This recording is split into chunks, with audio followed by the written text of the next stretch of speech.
Coach Bishop, we'll start with an opening statement, then get some questions. Yeah, again, hard-fought game here in the Sawmill.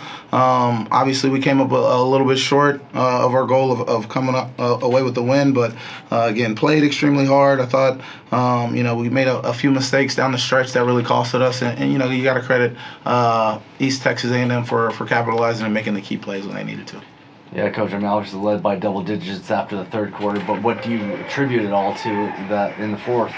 Yeah, I thought we turned the ball over too much, which allowed them to get easy points in transition, which allowed them to keep their belief. And, again, if we're taking care of the ball and at least getting shots on goal or turning the ball over out of bounds, maybe we're able to get back and set our transition defense. But I thought, again, they got us in transition, and that allowed them to get some easy points, and then they fed off that momentum. At least a positive, Ashlyn, 23 points, 11 rebounds, and just what's her impact been like since she's come back? No, I mean, she's a really talented player who we knew what we would get from her. Again, she's on the floor diving for loose balls. She's running and rebounding. She's just everywhere out there on the court. And so as she continues to get her legs underneath her, we'll definitely look to utilize her in as many positions as we possibly can.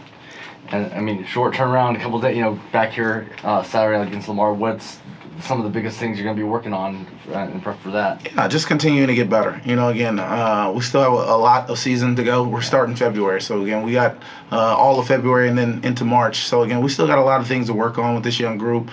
Just tightening up our ship a little bit. And then, obviously, there are some game plan things that we need to work on for Lamar so that we can be a little bit better next time we see them. But it's really just tightening the ship on our end.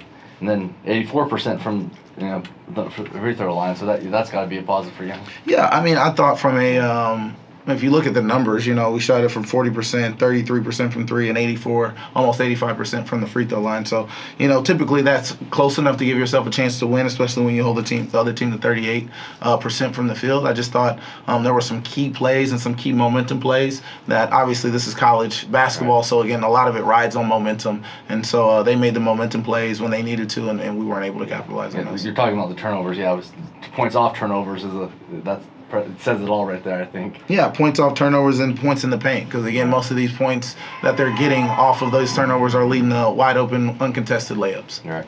Mm-hmm. Coach, appreciate you joining us. We'll see you Saturday. Thank you. Axe 'em Jacks.